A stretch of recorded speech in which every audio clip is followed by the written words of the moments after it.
Odense, Denmark, 1811.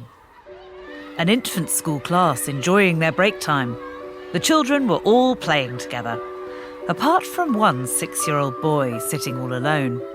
This boy spent much more time making things and playing with puppets than he did socialising with other children. Now he'd just finished a drawing. He put down his pencils and smiled. Looking somewhat like a camel and extremely odd and ugly as well. He did have a big nose. We know he had really big feet and really big hands.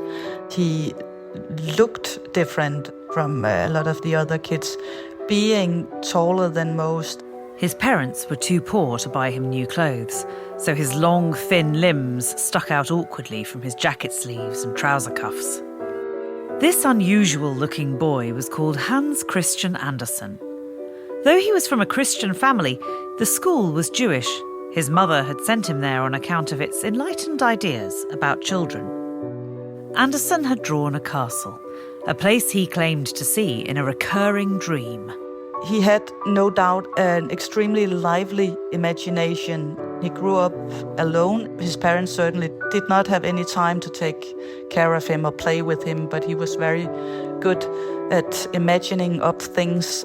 Andersen showed his picture to Sarah, a girl slightly older than him. She wanted to be a dairymaid in a manor house when she grew up. His drawing was remarkable in its detail. In a loud voice, Andersen announced that he was a changeling, a supernatural creature switched with a human child as a baby. Though he'd grown up poor, he was really the scion of a noble family. When he grew up, he'd be rich and build the castle in the picture Sarah could see in her hands. Then he'd take her on as a dairymaid. But Sarah just laughed at him. A really big disappointment when she, instead of being eager to join him in the castle, turned on him and told some of the other pupils at school that Hans Christian had these crazy ideas and that he was probably going mad. Andersen felt a pang of pain and fear. Once again, he was being made fun of. Even as a child, he knew he had to escape the world around him. He never fit in. Years later, Andersen would turn the pain he felt at Sarah's laugh into one of the world's most beloved stories that would inspire generations of children and adults. A story about human suffering with an unlikely hero at its heart. For BBC Radio 4, this is History's Heroes. People with purpose, brave ideas, and the courage to stand alone.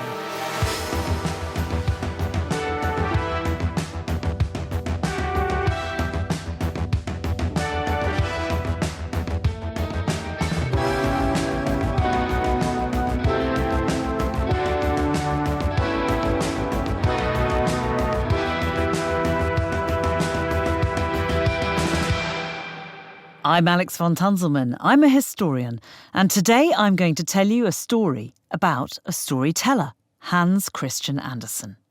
He's a household name, but you may not know how much he overcame to become that.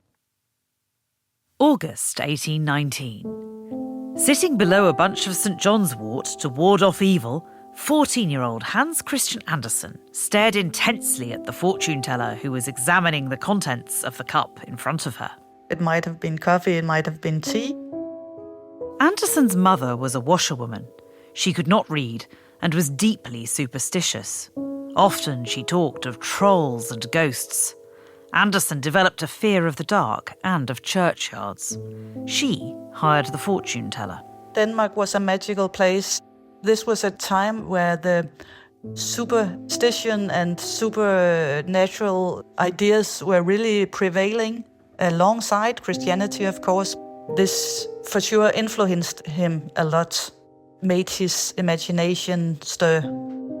Einar Svensson is an associate professor at the Hans Christian Andersen Centre at the University of Southern Denmark. Andersen waited to hear what the fortune teller would say. And she saw in it that one day Odense would be illuminated for the sake of Hans Christian. and that he would receive more recognition than he deserved. This was thrilling. The world had not so far been kind to Hans Christian Andersen. Since Denmark joined the Napoleonic Wars, troops had been stationed in Odense. They wore bright brocaded uniforms that captured Andersen's imagination. Life was not so colourful for the poor. Andersen's father had been a shoemaker and beloved to him. He read aloud to him the entrancing stories of the Arabian Nights. But when Andersen was 11, his father died. His mother remarried, but the family still lived in a one-room apartment. Outside, cows wandered down the filthy street. And it was just near the asylum and near the local prison. During the snowy winter months, it said Andersen had to walk for half a day with his mother to visit wealthier relatives who might give them bread. Sometimes, though, there was a glimpse of a different life. His mother worked at Odense Castle. He actually got to play with the small prince that was at the castle at that time.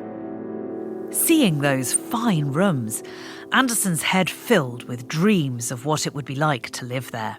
He hoped that the Crown Prince might help him seek an education.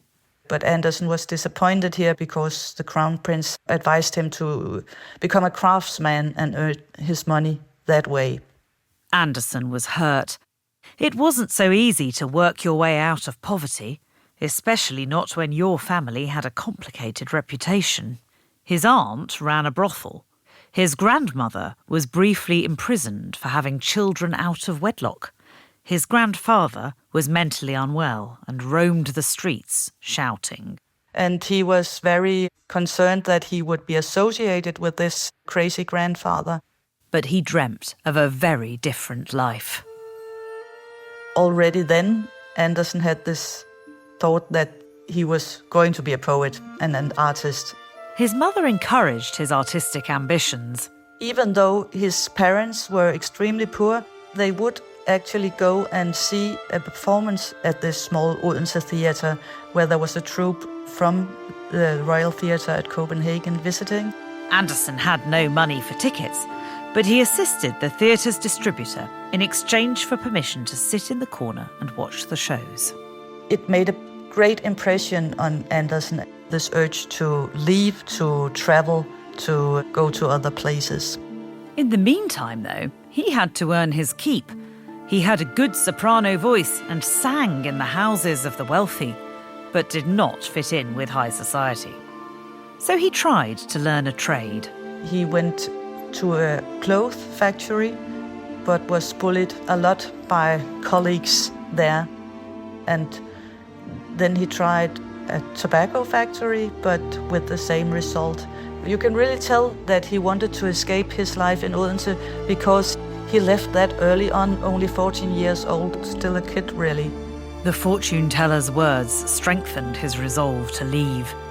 He wanted to go to the capital, Copenhagen. With just a handful of coins in his pocket, he set out on the 2-day journey in a mail coach. He was really, really afraid while sailing this part of the journey. He had to kneel beside a house, a small fisher house in Kunsør, and thank God that he survived the sail travel.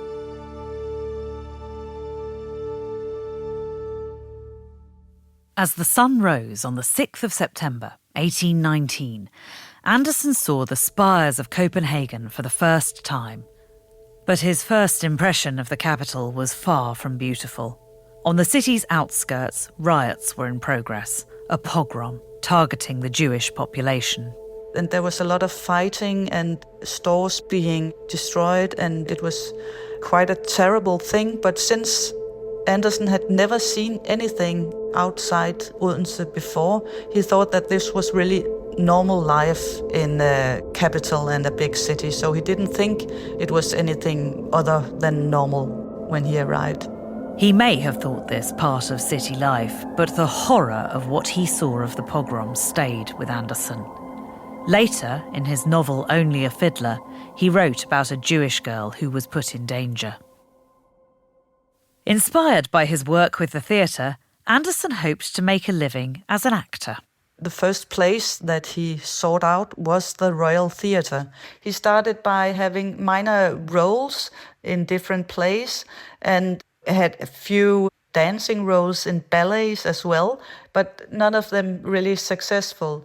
He did go around to different persons in Copenhagen, for example, Madame Schall, and performed a small dance for her, and she thought he was completely crazy and threw him out. Andersen found the address of the director of the Royal Choir School, an Italian tenor called Giuseppe Siboni.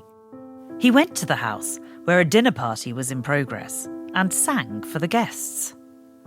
Siboni was astonished. He called Andersen the little nightingale of Odense.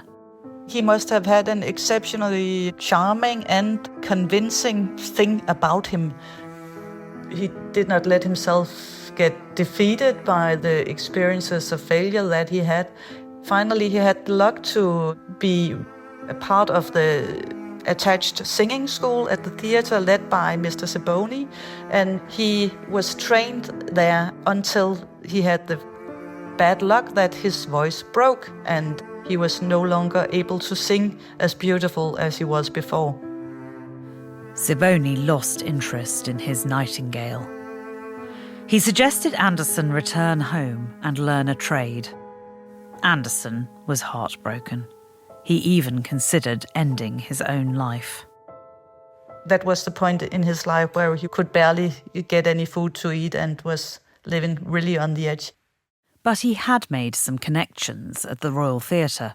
And that's when he really started writing instead, and writing plays for the theatre, because his idea was that if he could not perform at the theatre, he could write for the theatre instead. His first play was rejected by the board of the Royal Theatre, but a director, Jonas Collin, saw something in his work. It's also a quality that probably he did not take no for an answer, but also he must have had some talent that shined through, that made people think that this is actually worthwhile giving this poor fellow a dime to live on. Jonas Collin, soon he became Andersen's second father, you could say, and Andersen was included in the family of Jonas Collin. Collin found a place for Andersen, now 17 years old, at the grammar school at Slagelse. There, he was to hone his writing skills under the instruction of a tyrannical schoolmaster, Simon Meisling. He was very ill-tempered and also somewhat alcoholic, and did not have a lot of patience with Andersen. And Andersen was some years older than the rest of the pupils at the school, and in that sense also a bit of an outsider. Meisling thought his new pupil showed a worrying lack of interest in masculine behaviour. Andersen was sometimes described as having an oddly sexless nature. He struggled. The time where he was really depressed and feeling sometimes even suicidal. Meisling tried to toughen him up, banning him from writing poetry, though he carried on in secret. Later, at Elsinore School, Meisling forced his class to witness the execution of 3 local criminals. He thought it would be good for their morals to do so, and for Andersen at least this was a horrific experience that haunted him many years later. Andersen considered his school days the worst time of his life.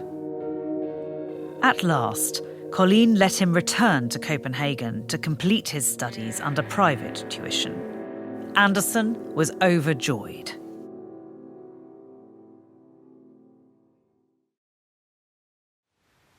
"14 years later, summer 1842, south of Zealand, Denmark. Hans Christian Andersen, now 37 years old, stood on the parkland surrounding the castle of Gieselfeld.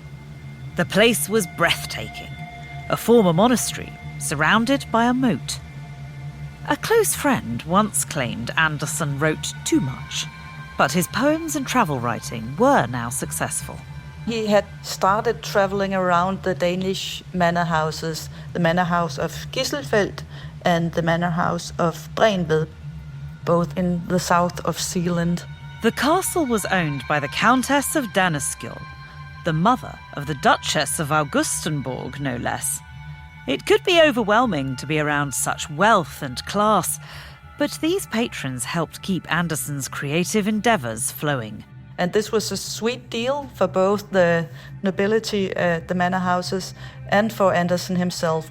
Very convenient places for him to write because he didn't have to think about making dinner or whatever. They got someone to entertain them and read aloud to them and make paper cuts with the kids. Andersen had just received bad news about his latest play. He had gotten news from Copenhagen saying that the people at the theatre had booed at the theatre play. And that made Andersen feel extremely bad and annoyed and aggravated, resulting in him going for a walk around the castle and in the park and the surroundings. How could people not understand his work? He wrote from the heart, didn't he? Swiftly, Andersen crossed the woods and fields. Surrounded by nature, he began to calm down. The outdoors always brought a smile back to his face.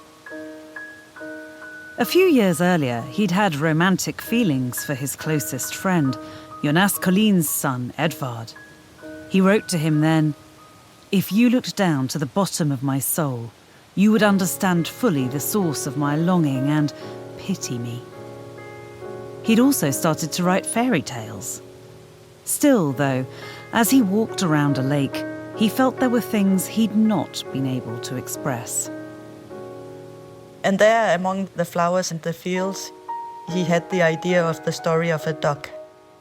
A duck wasn't exactly a traditional protagonist, but perhaps its story would allow him to say something that really mattered. He moved to another patron's home, this time at the nearby manor house of Breuntved. The 17th century French-style building was surrounded by lime trees, white lotus flowers and swans. And a few days later, when he was on another walk in the surroundings of the manor house, he saw some cygnets and his idea further developed. 3 weeks later, back at Gieselfeld, Hans Christian Andersen sat down to work on his new story. Ugh, just look at that duckling. He's quite intolerable. And immediately one of the ducks flew over to him and bit it in the neck. "Leave him alone," the mother said. "He's doing nobody any harm." "Yes, but he's too big and too bizarre," the duck who had bitten him said. "So he's going to be given what for?" Very much a parallel, of course, to some of the feeling he had as a child and also in his younger years as well, in the beginning of his time in Copenhagen as well, where he was very much sort of outside society. When he returned to Copenhagen, he went for a walk by the canal and around the port of Nyhavn. He had the opening for his fairy tale, but to think back over his own life in such detail had been incredibly painful. It took all his courage to put those words, those feelings, down on a page where anyone might read them. January 1843. Andersen sat at his desk in his room just a few steps away from the Royal Theatre. He was still working on his story. He spent hours scribbling in his signature Gothic handwriting. One has the image of him sitting with his pen in his hand really most of his life, writing at a desk with a pen and ink, of course. He'd come a long way from his childhood in Odense. "Listen, my friend," they said. "You're so ugly, I rather like you. How about joining us and becoming a migrating bird? Close by in another marsh there are some truly delightful wild geese, young ladies, all of them, that can say quack. Fortune could smile well on you, you being as ugly as you are." Though Andersen had never had much romantic success, he had many good friends and a successful writing career. Now he found that the duckling's story flowed believably onto the page. Just like this creature, he'd endured physical hardship, cruelty, and failure. And so the duckling was given a 3-week trial period, but no eggs came. And the cat was the master in the house. and the hen was Mrs., and they always said we and the world, for they thought they were half of it, and the better half at that. The duckling felt it must be possible to have a different opinion, but the hen would have none of it. "Can you lay eggs?" she asked. "No." "Well, keep your mouth shut then." And the cat said, "Can you arch your back, purr, and shoot out sparks?" "No." "Then keep your opinions to yourself when sensible folk are talking." And the duckling sat in the corner and sulked. Then it happened to think of the fresh air and the sunshine. It had such a strange urge to float on the water. Finally, it couldn't help it and had to tell the hen about it. 1843. Hans Christian Andersen was preparing to spend Christmas time in Zealand. He did not do what was the normal thing to do, to get married and have children. At the time was considered extremely odd and almost a bit suspicious. And that is something that makes him really cool, that he had the courage to not care that much what society thought about his lifestyle as a single artist devoting himself to art and not raising a family. Just weeks before, the story he'd finally decided to call The Ugly Duckling had been published, along with 3 others he'd written, in a book called New Fairytales, first volume, first collection. The first printing had quickly sold. Today, Enegrum Svensson leads a project on the preserved manuscripts of Andersen's canonical fairy tales. We are in the lucky position that a lot has been preserved from really many of his fairy tales, and many stages of drafts and fair copies and so forth makes it possible for us to research what is happening with the text in his creative process. Normally, many of the manuscripts we are handling are really difficult to read because he has been writing in haste and often being very economic with the paper and gluing bits of paper upon bits of paper. And unfortunately, in the case of The Ugly Duckling, though, there are no manuscripts preserved. So we don't know exactly how the text developed, but we do know that in his diaries and letters, he mentions the original title was The Swan Baby, totally revealing the point of the story. And as is often the case in Andersen's work, really a good thing that he changed this title so that there's no spoiler alert. Among all of the stories Andersen wrote, he found this one of the hardest. Writing The Ugly Duckling was a process that took place in over a year. It's set in the beautiful grounds of a Danish manor house, just like the place where Andersen had come up with the idea. "I'll fly over to them, the regal birds, and they will peck me to death because I, who am so ugly, dare approach them. But it doesn't matter in the slightest. Better to be killed by them than nipped by ducks, pecked at by the hens, kicked at by the girl who takes care of the hen run, and suffer throughout the winter." And it flew out into the water and swam towards the magnificent swans. They saw it and glided towards it with rustling feathers. "Just kill me," the poor creature said, bowing its head down towards the surface of the water and waiting for death. But what did it see in the clear water? It saw its own reflection beneath itself, but it was no longer a clumsy, blackish-grey bird, horrible and ugly. It was itself a swan. It doesn't matter if one is born in a duckyard, if only one has lain in a swan's egg. Unlike many other of Andersen's tales, it has this really sort of happy ending with the recognition of the worth of the swan. But it is really striking how much it has to go through before it gets this recognition. And I think that's probably something that many people can identify with more or less. It's also, of course, a classical story of development from child to young adult. Finally, the fortune teller's prediction seemed to be coming true. Like the ugly duckling, he'd grown into something wonderful. In its time, The Ugly Duckling was unusual. It was a completely original fairy tale, not based on an older story. The transformation in the story isn't magical, but entirely natural. Andersen himself had always been intrigued by the idea of changelings, who eventually grew into their intended form, even believing he might be one himself.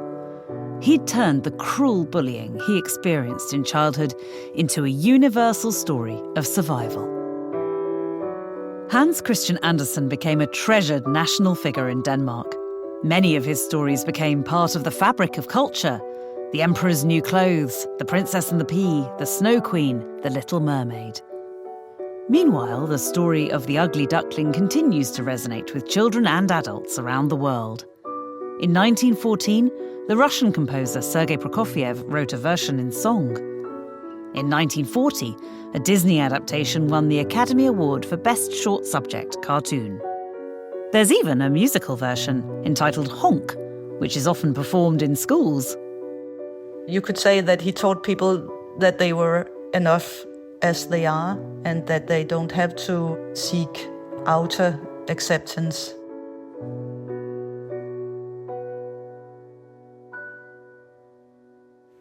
This story of success or story of rising from a poor background or rising from bullying and bad circumstances is somebody that everybody would like to mirror themselves in.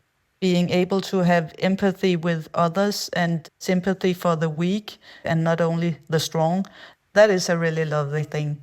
And not least in this complex and modern world that we live in.